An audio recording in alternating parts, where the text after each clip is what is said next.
안녕하십니까. 반갑습니다. 자, 일단 강의 계획서 잠깐 펼쳐보시고요. 한번 읽어보고 갑시다.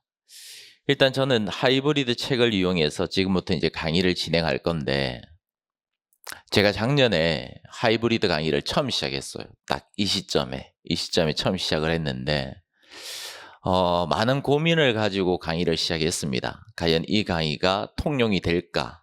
먹힐까? 아니면 너무 좀 무리수를 두는 건 아닐까? 여러 가지 고민을 가지고 시작을 했는데, 결론적으로 말씀을 드리면 결국 제 결론이 맞았다라고 결론이 났고, 저는 증명을 했다고 생각합니다. 처음에 이 시점에 여기서 강의를 했을 때 과연 이게 증명이 될까 안 될까, 제가 증명을 하지 못했기 때문에 자신감 있게 누군가한테 이 강의가 맞다, 들어라, 믿어라 단언을 할 수가 없었어요. 저는 사자가 아니니까. 결국 결과가 보여져야지만 학생들이 저를 믿게 될 것이고, 제가 그 학생들을 끌어갈 수가 있는 문제이기 때문에 증명을 하지 못한 상태에서는 저도 약간의 의구심을 가지고 있긴 했어요. 근데 결국 대부분의 학생들이 다 올해 1차 시험에 합격을 해서 나갔고, 이렇게 해서도 되는구나, 확실히 강의를 줄여서라도 효율적으로 점수를 끌어올 수 있겠구나 라는 걸 제 스스로도 믿었고, 학생들한테 저는 증명을 시켰다라고 단언을 할 수가 있습니다. 물론 지금 2차 시험까지는 시험 기간이 얼마 안 남아있죠. 대략 한 4개월 정도 남아있는데, 제가 이 하이브리드 강의를 처음 기획한 이유가 어디에 있냐면, 물론 강의 계획서에도 적혀져 있겠지만 기본 강의도 들어야 되죠. 심화 강의도 들어야 되죠. 그럼 이론 한 바퀴 돌리고 난 다음에 기출 들어야 되죠. 기출 듣고 난 다음에 동영 문풀 풀어야 되죠. 과연 4개월 남짓한 시간 동안 이 많은 강의를 소화해낼 수 있을까라고 물어본다라면, 자신감 있게 선생님 저는 소화할 수 있습니다라고 할 수 있는 학생이 몇 명 있겠습니까? 저는 거의 없다고 생각하거든요. 그래서 첫 번째 기획한 이유가 무엇이었냐면, 강의의 시수를 줄이자는 거였어요. 결국에는 우리가 이론 강의를 듣는 이유는 문제에 접근을 하기 위해서, 점수를 잘 받아내기 위해서 이론 강의를 듣는 거고 기출을 듣는 건데, 시수가 너무 많아지다 보니까 이론 강의를 듣고 기출을 다시 보니까 다 새롭게 보인다는 거죠. 분명히 들었던 것 같긴 한데 기출을 푸니까 풀리지가 않는 거지. 처음 보는 것 같은 거지. 그러니까 결국에는 공부를 나름 열심히 한 것 같지만 시험 점수가 발현이 안 되는 거예요. 결국엔 동기부여가 필요하거든요. 수험에 있어서는 점수가 가시적으로 좀 올라가고, 내가 합격권에 진입을 할 수 있겠구나, 합격을 할 수 있겠구나, 이 정도의 어떤 자신감이 필요한데, 그것이 없다 보니까 결국에는 1년 지나고 또 2년 지나고 시간만 계속 잡아먹고 있다는 거죠. 그래서 그런 어떤 문제점을 조금 격파시키기 위해서, 없애버리기 위해서 하이브리드 강의를 기획을 했던 거예요. 근데 너무 좀 무리수는 아닌가라고 생각을 하긴 했어요. 왜냐하면 시수를 줄여야 되고 결국 이론과 기출을 전복을 해야 되는 문제이기 때문에 결국 강의적인 스킬도 필요하고 저의 개인적인 역량이 상당히 중요한 부분이었습니다. 저는 자신이 있었지만 학생들은 모르는 부분이니까 그걸 증명하지 못하는 부분에 있어서 좀 아쉬웠는데, 제가 증명을 했고, 일례로 예를 들어보면 제가 3월 달에, 작년 3월 말 4월 초에 하이브리드 강의를 시작을 했고, 그때는 초시생들이 좀 많이 있었어요. 그때는 물론 따라오시는 분들도 계셨고 따라오지 못하시는 분들도 계셨지만 남경 기준입니다. 여경은 차치하고 남경 기준으로 작년에 하이브리드 강의를 처음 시작하고 2차 시험을 쳤는데 85점 이상을 받으신 분들이 상당히 많았어요. 초시생들 기준으로. 나름대로 물론 그분들이 열심히 해주셨기 때문에 그러한 점수가 나왔다고 저는 생각을 하지만, 물론 안타깝게도 다른 과목들이 저조했기 때문에 불합격하셨고, 이제 올해 1차 시험을 대비하기 위해서 다시 한 번 더 이론 듣고 하이브리드 강의 듣고 동영 문풀을 풀고 시험을 치셨는데, 그분들은 다 합격하고 나갔습니다. 그분들 중에 올해 시험에서 가장 점수가 높으신 분들은 제가 아는 바로서, 물론 더 있을 수도 있겠지만 제가 알고 있는 범위 내에서는 225점이 최고 득점이었어요. 형사법은 92.5점을 받았다고 저는 들었습니다. 제가 여러분들한테 하고 싶은 말은 뭐냐면, 처음 공부할 때는 다 힘들죠. 어렵고 난해하고 일단 믿으시고 선택을 하셨으면 끝까지 따라오셔야 되는 거고 수업을 빠지시면 안 돼요. 특히 형사법은 도금화입니다. 체계예요. 어떤 한 파트가 무너지기 시작하면 뒤에 파트는 그냥 도미노처럼 다다다다닥 무너져 버립니다. 그래서 절대로 수업을 빠지시면 안 돼요. 두 번째는 복습이에요. 제가 강의를 아무리 피토해서 열심히 강의를 해봤자 습득은 여러분들이 하는 문제입니다. 공부는 학습이죠. 배우고 익힌다예요. 아무리 배우면 뭐합니까? 익히지 못했으면 실제 시험장 가서 여러분들은 발현을 시킬 수가 없어요. 접목을 시킬 수가 없다고. 그러니까 제가 최대한 시수를 줄여가지고 강의를 진행을 하지만 그 줄여진 시간을 여러분들 놀아라, PC방 가라는 게 아니죠. 친구들하고 올려서 술 마시라는 게 아니에요. 남들은 일주일에 4번, 5번 강의할 때 저는 3번을 강의를 하지만 그 남은 시간을 최대한 할애를 해서 하이브리드 기출을 보면서 자기 것으로 계속 반복을 하고 또 반복을 해서 지우고 모르는 부분만 남겨두는 겁니다. 그 모르는 부분만 시험 직전에 보고 들어간다면 당연히 합격을 하셔야죠. 합격을 못할 이유 자체가 없어요. 그 자체를 못하고 있기 때문에 장수생이 되는 거고 공부는 열심히 했지만 남는 게 없는 거예요. 기본서는 기본서대로, 기출은 기출대로, 동영은 동영대로, 뭐 또 노트는 뭐 노트가 있고, 뭐 조문은 조문집이 있고, 별의별 책이 많아요. 이 노량진에는 사공이 너무 많습니다. 학원도 사공이고요. 출판사도 사공이고요. 강사도 사공이에요. 다 자기의 실력만 생각하고 있어요. 저는 노량진한테 한번 묻고 싶어요. 지금 이 시장에서 진행되고 있는 커리가 과연 정말 수험생들한테 올바른 커리가 맞는가에 대해서 4개월, 그래 좋다, 6개월이라 칩시다. 좀 더 시간을 더 줘서, 더 줘도 돼요. 8개월 줘도 됩니다. 그러한 시간 동안 이론 돌리고 심화 돌리고 기출 돌리고 동영 돌리고 기타 등등 특강 돌리고 해서 무엇이 남냐라고 물어본다라면 저는 물음표예요. 물론 우수한 인재들도 있죠. 우수한 학생들도 있습니다. 그런 학생들은 누구 강의를 들어도 어차피 합격을 하시는 분들이에요. 알아서 잘 하시는 분들이에요. 제가 해야 될 부분은, 이 노량진 시장이 해야 될 부분은 그런 학생들을 합격을 시키는 부분이 아니에요. 정말 지도가 필요하고 올바른 방향성이 필요한 학생들을 끌어다가 흔히 우리가 속된 말로 멱살커리라고 하잖아요. 멱살커리를 해서라도 그 학생들을 합격권 언저리까지 단기간에 끌어올리는 게 강사의 본분입니다. 이 시장의 본분이에요. 근데 저는 하고 있지 못하고 생각하거든요. 물론 저는 지금까지 증명을 하지 못했지만 지금 증명을 하고 있는 단계고, 저는 앞으로도 계속 증명을 할 거고 여러분들한테 증명을 해 보일 겁니다. 그럼 증명을 해 보이려면 여러분들도 저를 적극적으로 도와주셔야 되겠죠. 하라는 대로 농땡이 부리지 말고, 뺑기 부리지 말고, 편법 부리려고 하지 말고. 저는 암기형 강사가 아니에요. 두 문자 체크하세요, 키워드 체크하세요, 그런 강의 싫어합니다. 하지도 못하고요. 저는 이해가 선행되지 않는 강의를 극도로 싫어하는 스타일이기 때문에 일단 이해를 먼저 하고 난 다음에 이해를 바탕으로 암기에 접근을 해야 돼요.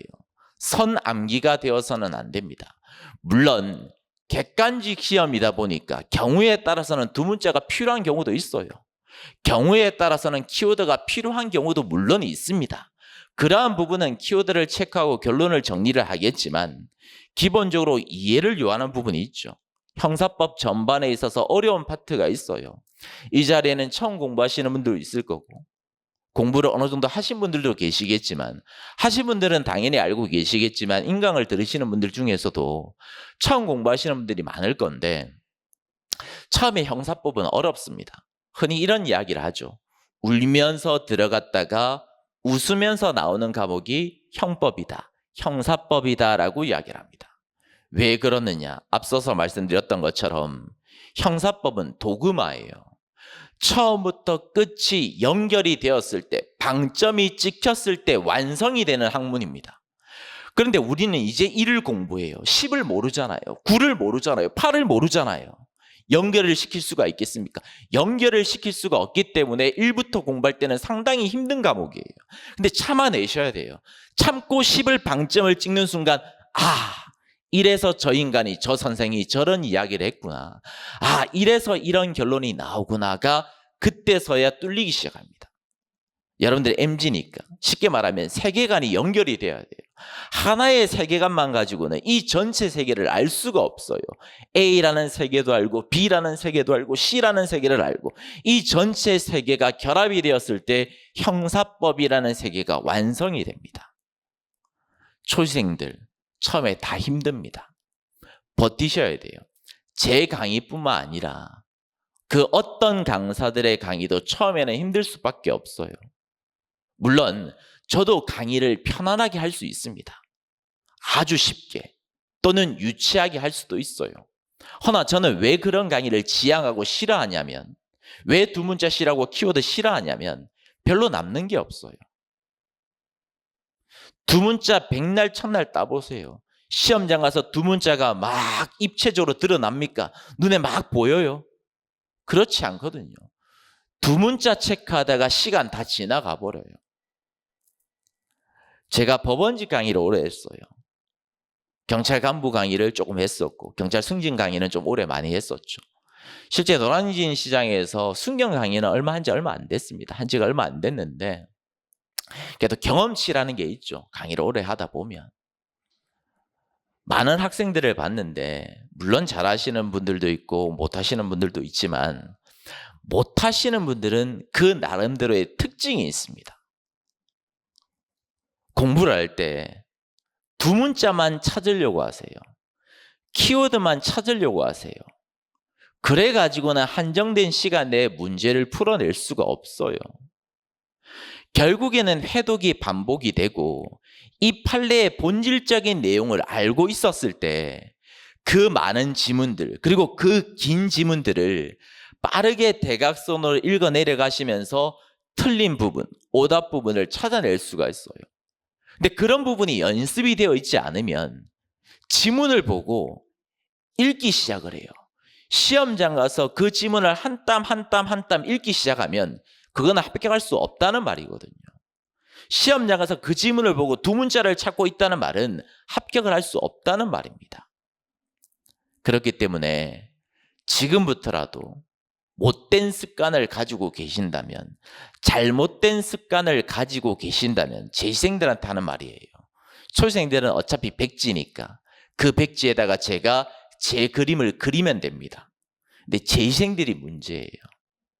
벌써 누군가가 그 백지에다가 그림을 그려놨어요. 그럼 저만의 색깔을 입히려면 다시 지워야 됩니다. 지우는데 시간이 들어가죠. 지워도 흔적이 남아있어요.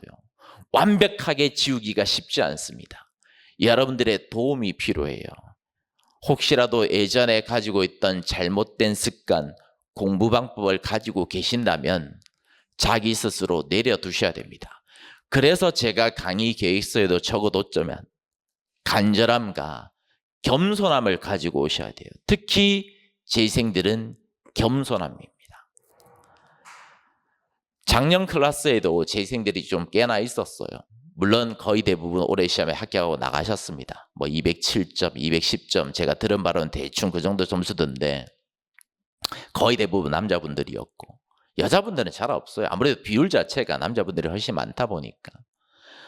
근데 뒤에서 다 강의를 듣는 모습을 보면 자기가 아는 판례가 나오면 뷰 좋잖아요. 지금 학원의 뷰가 좋으니까 한강 바라보고 있어요. 여의도 바라보고 있다고. 근데 저는 웬만하면 잔소리 하지 않습니다. 왜냐하면 다 큰 성인이잖아요.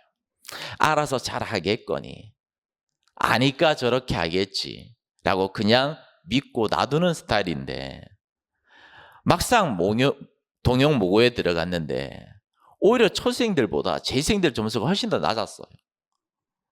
작년 3월, 4월 또는 중간에 들어온 초생들은 뭐 동영 모고에 들어갔는데 90점, 뭐 80점, 뭐 탄탄하게 점수가 잘 나오고 있는데 재생들은 뭐 60점대, 70점대 들쑥날쑥 하는 거예요.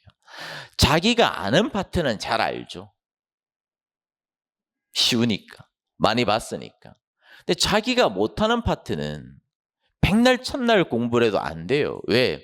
집중해서 뚫어내지 못했기 때문에. 재생분들은 쉬운 파트가 있을 거고 자기 자신한테 어려운 파트가 분명히 있을 겁니다. 파트별로 강의를 진행하는 과정에 쉽다고 허투루 보려고 하지 말고 쉬워도 다시 한 번 더 보고 내가 이 판례에서의 쟁점을 알고 있는가 없는가를 한 번 더 되짚어 보시고요.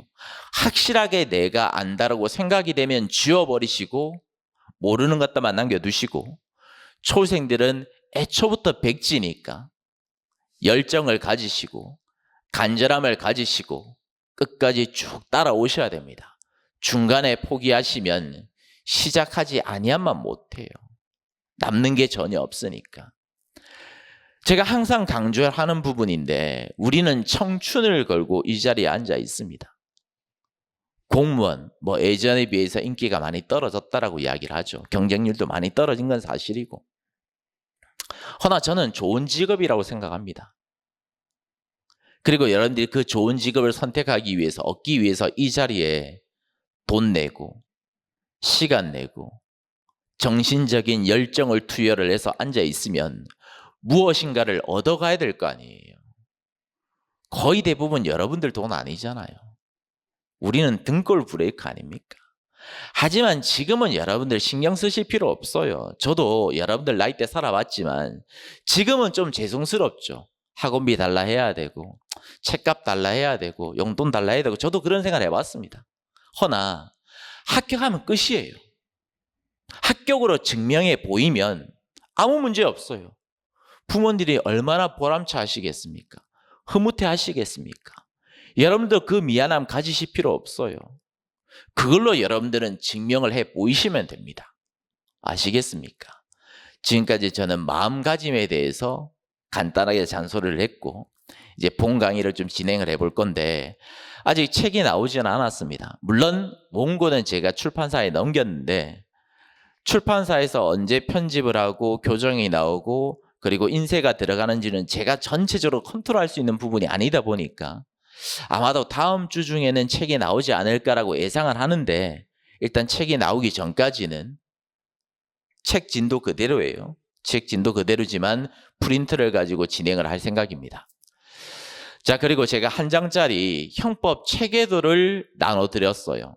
펼쳐보시고 재시생분들은 이 체계도를 쭉 보시면 아 그래 형법이 이렇게 생겼지 형법 꼬라지가 이렇지 라고 알고 계시겠지만 처음 공부하시는 분들은 형법이 무엇인지 모르니까 오늘은 우리는 첫 시간이잖아요. 그죠? 물론 이 개간도 체계도를 설명드리고 난 다음에 프린트물 본론으로 들어가겠지만 그 전에 형법 체계에 대해서 간단하게 설명을 좀 드리고 갈 겁니다. 초생들도 있으니까 뭐 재생분들은 아는 내용일 수도 있겠지만 편안한 내용으로 들어보시고 형법의 모토에 대한 문제부터 설명을 할 거예요.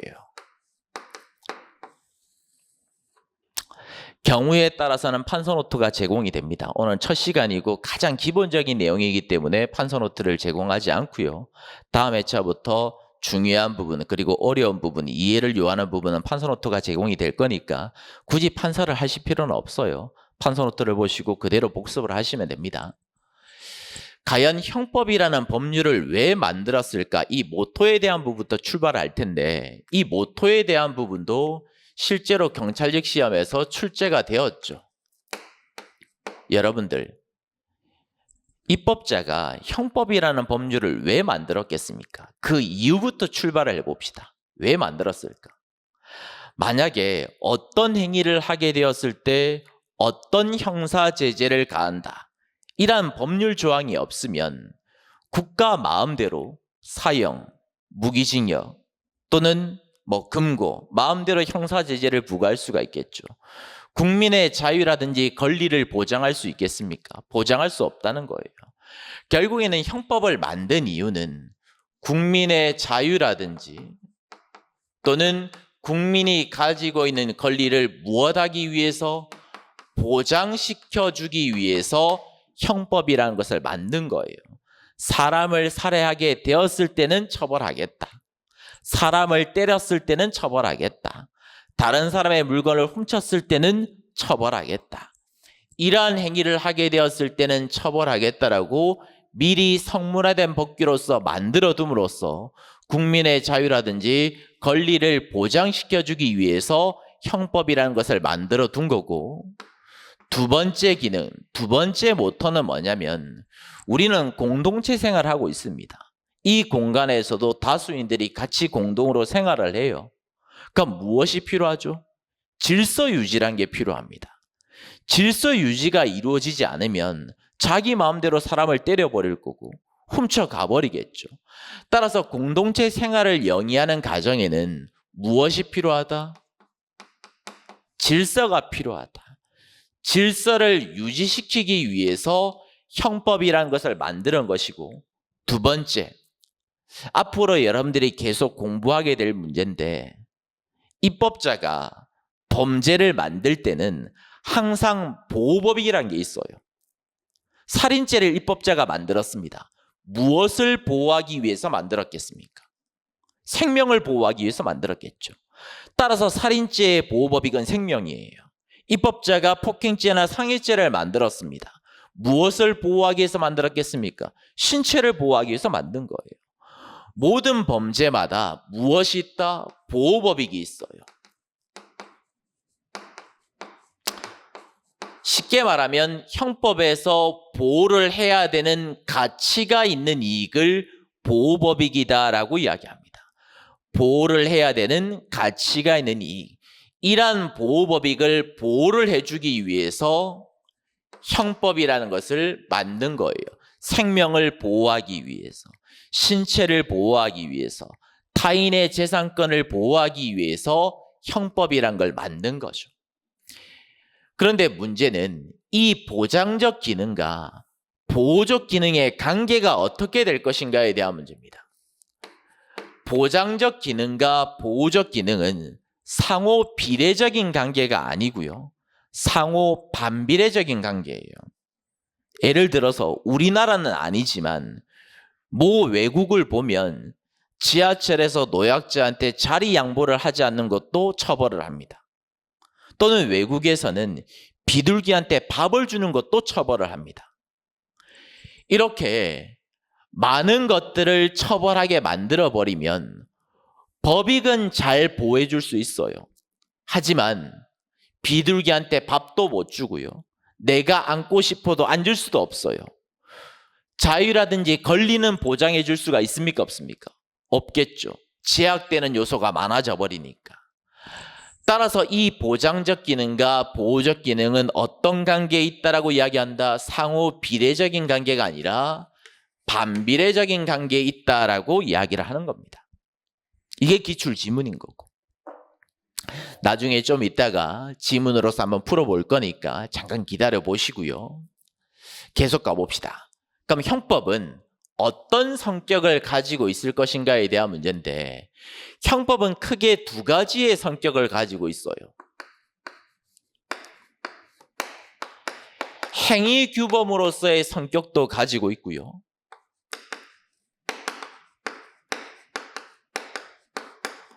재판규범으로서의 성격도 가지고 있습니다. 선생님, 그러면 행위규범은 뭐고 재판규범은 뭐냐? 입법자가 250조의 살인죄를 만들어 두었습니다. 사람을 살해한 자는 사형, 무기 5년 이상의 징역에 처한다. 그 말은 사람 죽이란 겁니까? 죽이지 말라는 겁니까? 죽이지 말라는 거죠.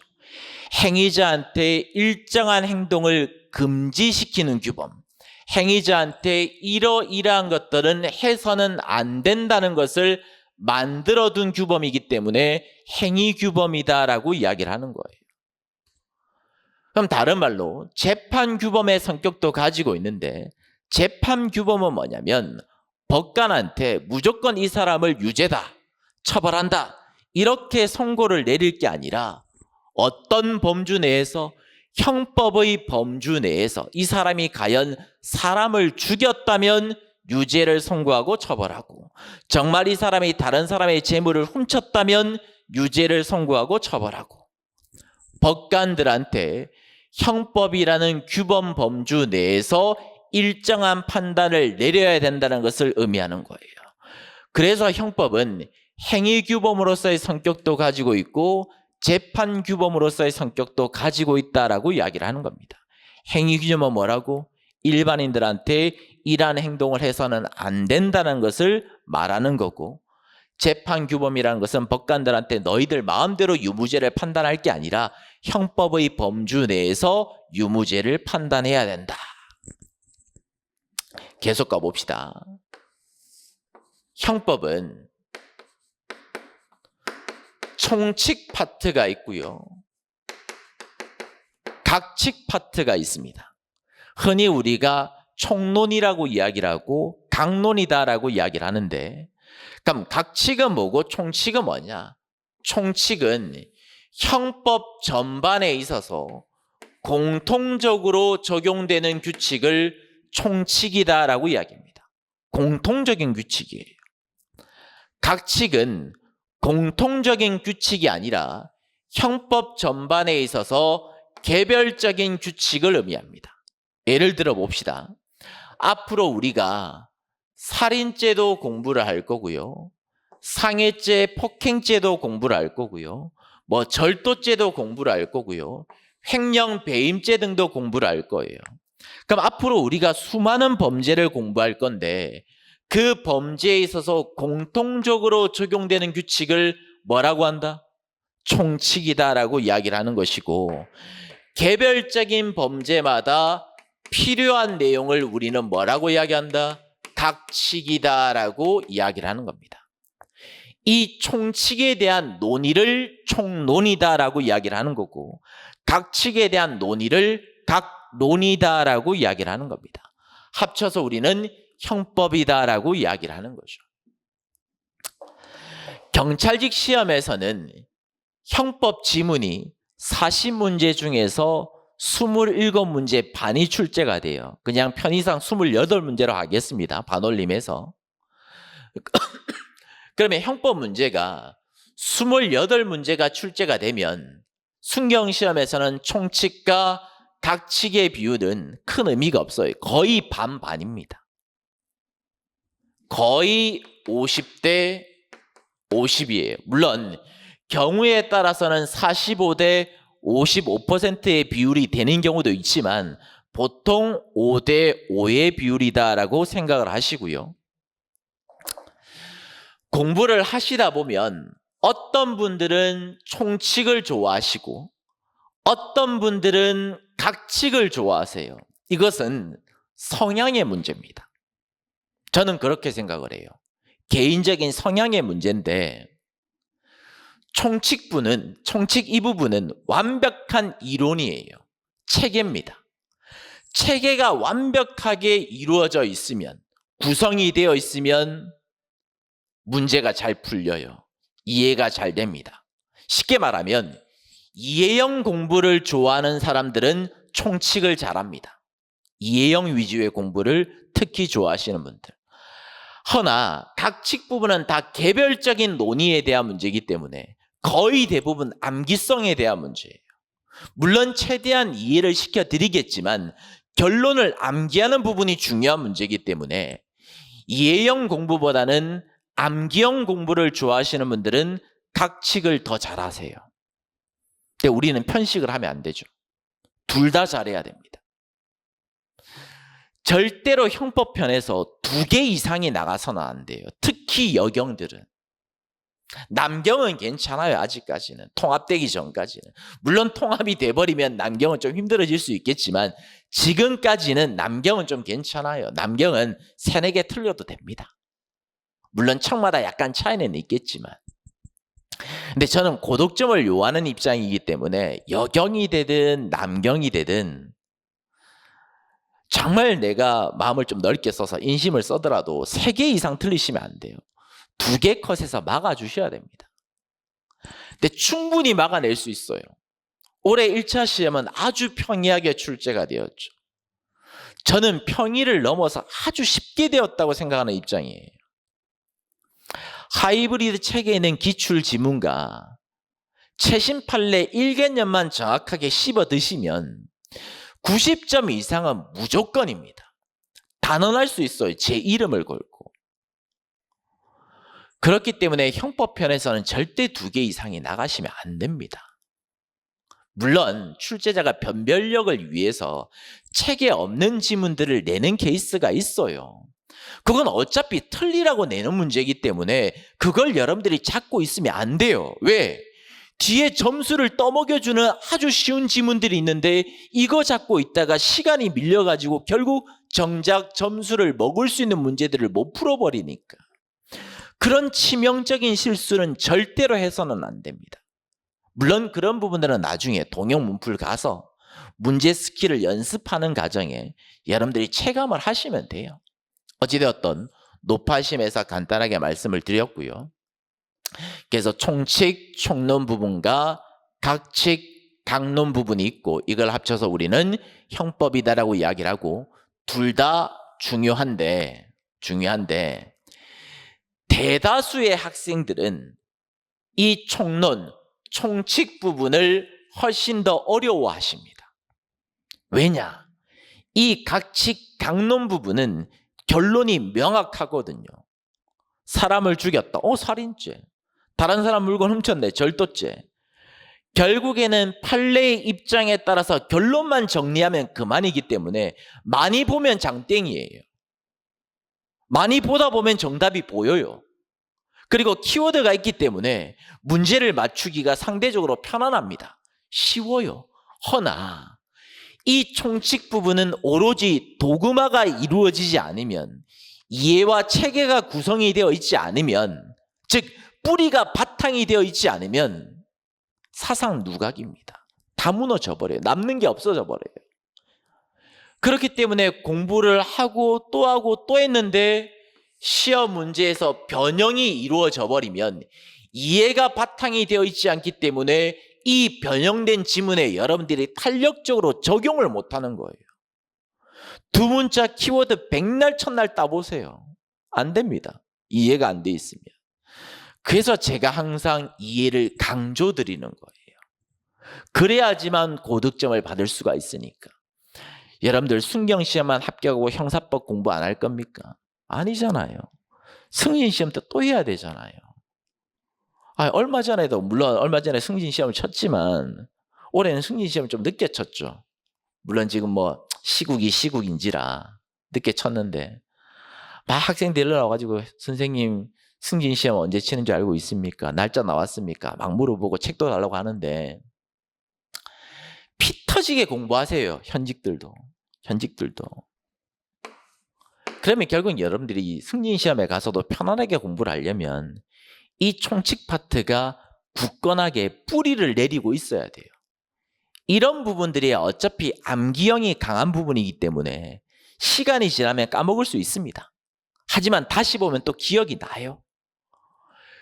그러니까 공부를 공부로서 접근하면 재미가 없잖아요. 그냥 여러분들의 일이다, 업이다라고 생각을 하시고 재미를 붙이셔야 돼요. 그래야지만 이해도도 훨씬 더 높아집니다. 계속 갑시다. 그래서 총칙, 각칙 부분으로 나눠지고 진도는 총칙, 총론 부분부터 먼저 시작을 할 겁니다. 그 다음에 정리를 해야 될 부분은 범죄의 성립 요소예요. 범죄의 성립 요소.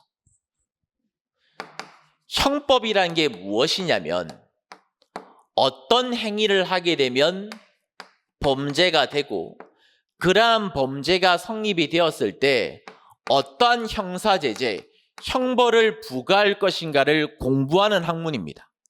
그러면 형법을 알려면 무엇을 알아야 돼요? 범죄를 알아야 되겠죠. 형법은 범죄 플러스 형사제재니까 형법을 결국 완성을 시키려면 범죄를 알아야 됩니다. 그럼 범죄가 무엇인가? 범죄가 성립이 되려면 어떤 요소를 구비를 해야 되며 어떤 요건을 구비를 해야 될 것인가? 여기에 대한 문제를 설명드릴 거예요. 예를 들어 봅시다. 두 가지의 예를 들어 볼 건데, 첫 번째 예시는 갑이 지하철을 탔는데 지옥철이에요. 사람들이 너무 많아가지고 자기가 의도하지는 않았는데 떠밀려가지고 옆에 있는 사람의 발을 밟아버렸습니다. 그 사람이 다쳤어요. 과연 이러한 경우에 A라는 사람한테 상해죄를 물을 수 있을 것인가 없을 것인가에 대한 문제입니다. 더 쉽게 말하면 어떤 나쁜 결과, 외부적인 결과가 발생이 되었다고 무조건 범죄가 된다라고 단정할 수 있을 것인가 없을 것인가에 대한 문제예요. 여러분들의 생각은 어떻습니까? 안 되겠죠. 그냥 나쁜 결과가 발생이 되었다고 범죄다라고 해버리면 어떤 문제가 생겨버리냐면 결과 책임이 되는 것이고, 결과만 있으면 무조건 책임을 져야 되는 거니까 결과 책임이 되는 것이고, 제가 모토에서도 말씀드렸지만 무엇을 달성할 수가 없어요. 국민이 가지고 있는 권리와 자유를 보장해 줄 수가 없습니다. 형법의 기본적인 모토는 우리가 가지고 있는 자유와 권리 보장에 있는 거예요. 무조건 나쁜 결과가 발생되었다고 너 교도소 가, 너 징역이야, 이렇게 해버리면 국민의 권리와 자유를 보장해 줄 수가 없다는 거죠. 두 번째 예시는 갑은 나쁜 결과를 발생시킨 적은 전혀 없습니다. 근데 평소에 원한 관계를 가지고 있는 A라는 사람을 어떻게든 때려야지, 상해해야지, 나쁜 생각만 가지고 있는 거예요. 머릿속에 들어있는 주관적 사실로서 나쁜 생각을 가지고 있었을 때 무조건 범죄다 라고 할 수 있는가에 대한 문제입니다. 역시 할 수 없겠죠. 나쁜 생각만 가지고 범죄다라고 해버리면 의사책임이 되는 것이고, 역시 국민의 자유라든지 권리 보장을 달성할 수가 없는 것이기 때문에 범죄가 성립되지 않습니다. 그러면 결국에는 하나의 범죄가 성립이 되려면 무엇과 무엇이 합일이 이루어져야 돼요? 주관적인 측면과 흔히 우리가 말하는 고의다라고 이야기하죠. 나쁜 생각. 주관적인 측면과 외부적으로 드러나 있는 객관적인 결과가 결합이 되었을 때, 즉 주관과 객관이 결합이 되었을 때 하나의 범죄가 성립될 수 있는 겁니다. 자, 초생들, 범죄가 성립이 되려면 원칙적으로 어떤 요소와 어떤 요소를 필요로 한다? 고의라는 주관적 요소와 외부적으로 드러나 있는 나쁜 결과, 객관적인 요소를 구비하게 되었을 때 하나의 범죄가 성립될 수가 있다. 지금까지 이제 요소에 대한 문제를 설명드렸고, 이제는 요건에 대한 문제로 갈 거예요. 요건에 대한 문제 좀 지우겠습니다. 재시생분들은 범죄 체계론에 대해서 한 번쯤은 들어봤을 거예요. 뭐 고전적 범죄 체계론, 목적적 범죄 체계론, 합일태적 범죄 체계론, 이런 내용들을 들어보셨을 건데, 초생들은 이제 처음 공부하시니까 내용적으로 전혀 모르고 계시겠지만, 이 범죄 체계론에 대한 문제는 형법에 있어서 아주 중요한 문제입니다. 물론 수험적으로 봤을 때는 아주 중요하다고 볼 수는 없어요. 왜? 빈출되는 이론은 아니니까.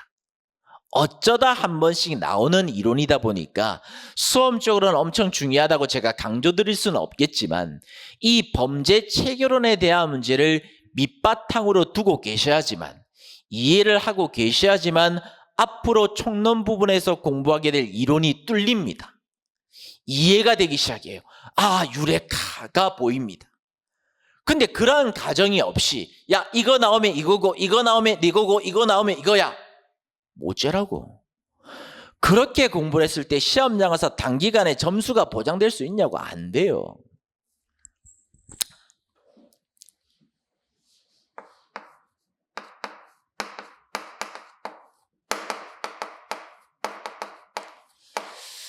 지금부터는 범죄 체계론에 대한 문제를 간단하게 설명드릴 건데, 첫 시간이기 때문에 지엽적인 부분까지 언급하지 않습니다.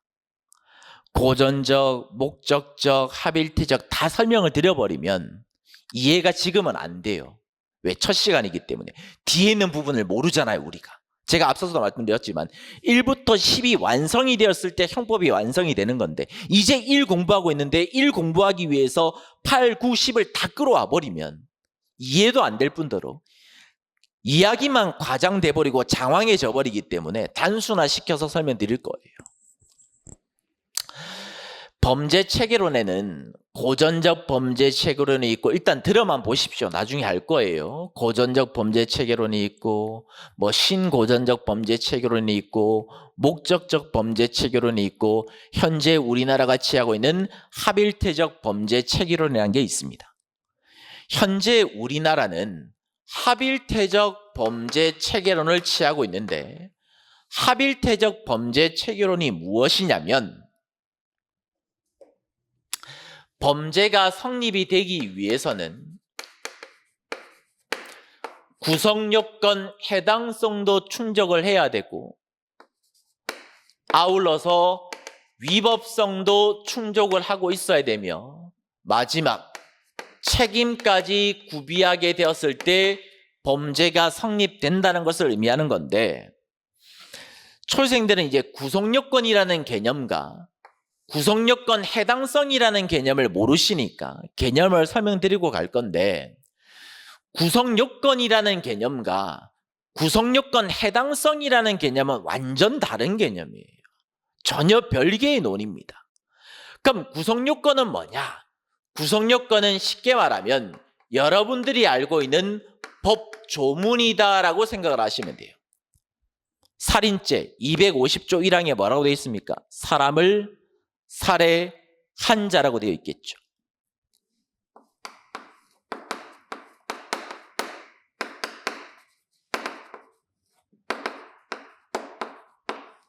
이렇게 되어 있죠.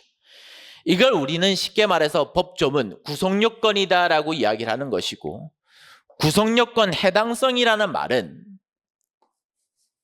갑이라는 피고인이 A라는 사람을 죽일 고의를 가지고 칼을 찔렀고요. 결국 A라는 사람을 살해했습니다.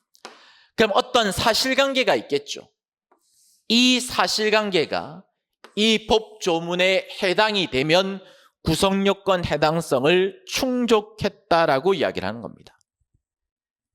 다시 한 번 더. 어떤 사실관계가 있을 거고 이 사실관계가 법조문에 해당이 되면, 구성요건에 해당이 되면 우리는 뭐라고 이야기한다? 구성요건 해당성을 충족했다라고 이야기를 하는 거예요.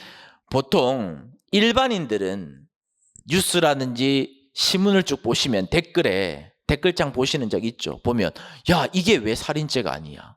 판사가 미쳤네. 이건 무조건 살인죄지. 이런 댓글들이 많이 있죠.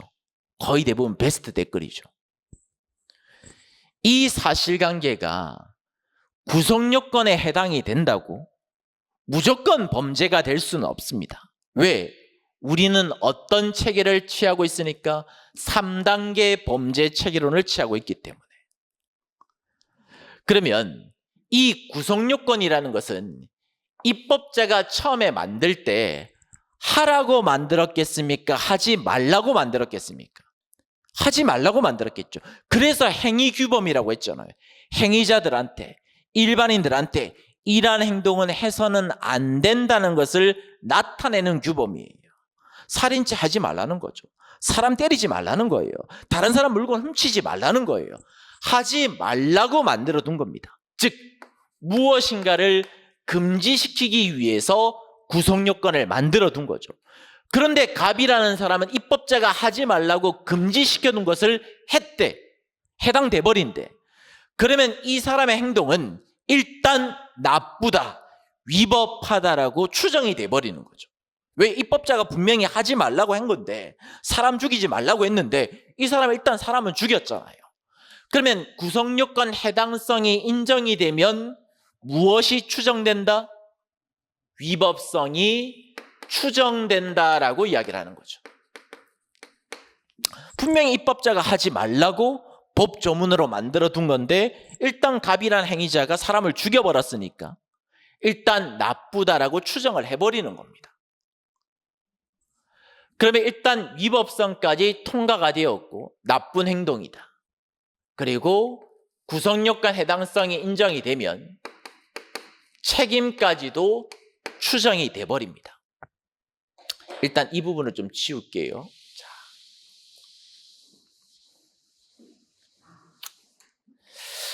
이제 작년 경찰 간부 시험에도 나왔던 내용인데 우리나라는 3단계 범죄 체계론을 취하고 있기 때문에 범죄가 성립되려면 구성요건 해당성도 있어야 되고 위법성도 구비하고 있어야 되고 책임도 구비를 하고 있어야 되는데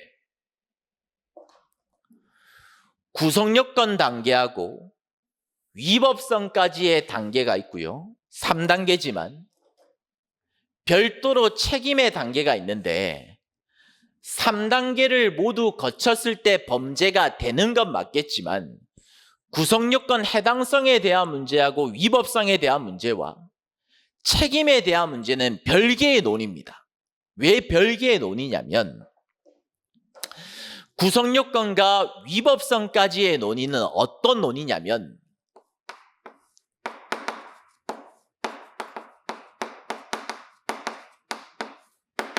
사회적 평가에 대한 문제예요. 분명히 입법자가 법조문에 살인죄를 만들어뒀고 사람 죽이지 말라고 했어. 근데 제가 사람 죽였어요. 그 이유는 일단 차치하고 제가 뭐 정당방위로 죽였는지 뭔지는 모르겠지만 이유는 차치하더라도 일단 사람을 죽였으면 위법성이 추정이 돼버리기 때문에 사회적으로 봤을 때 여러분들은 저를 저 새끼 나쁜 새끼네, 위법한 행동을 했네 라고 손가락질을 할 수 있다는 거죠. 여기까지는 사회적으로 봤을 때 행위자가 나쁜 행동을 했는가 안 했는가에 대한 문제, 여기까지는. 하지만 책임에 대한 문제는 사회적인 평가에 대한 문제가 아닙니다.